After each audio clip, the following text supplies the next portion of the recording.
Hi friend, কেমন আছেন আপনারা? আজকে আপনাদের আমি ধনে বাটা একটা অন্য রকমভাবে দেখাবো। নিয়ে নিয়েছি তার জন্য ধনে পাতা, নিয়ে নিয়েছি কাঁচা লঙ্কা, নিয়ে নিয়েছি রসুন আর নিয়েছি বাদাম। বাদাম দিয়ে ধনে পাতাটা একবার বেটে খাবেন, ভীষণ ভালো লাগে। এটা তো এরকমটা তো খেয়েছেন, আর এটা একবার করে খেয়ে দেখবেন। এই তিনটে একসাথেই বাটবেন, বেটে সর্ষের তেল অল্প দিয়ে নুন দিয়ে হেভি লাগে খেতে, গরম গরম ভাতের সাথে জাস্ট জমে যাবে, ভীষণ ভালো লাগে খেতে। আমি বাটছি, বেটে তারপর দেখাচ্ছি।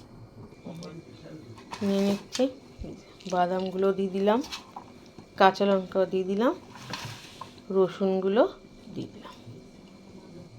বাটা হয়ে গেছে, দিয়ে দিয়েছি নুন আর অল্প সর্ষের তেল দেবো।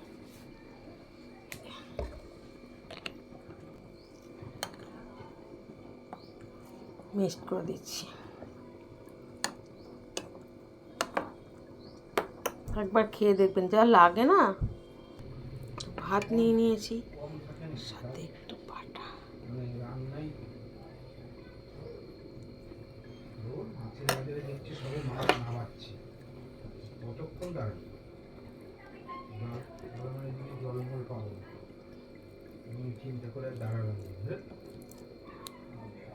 কেমন লাগলো? ভালো লাগলে অবশ্যই একটা লাইক করবেন, আর একটু খেয়ে দেখবেন, এরমভাবে অসাধারণ খেতে লাগে।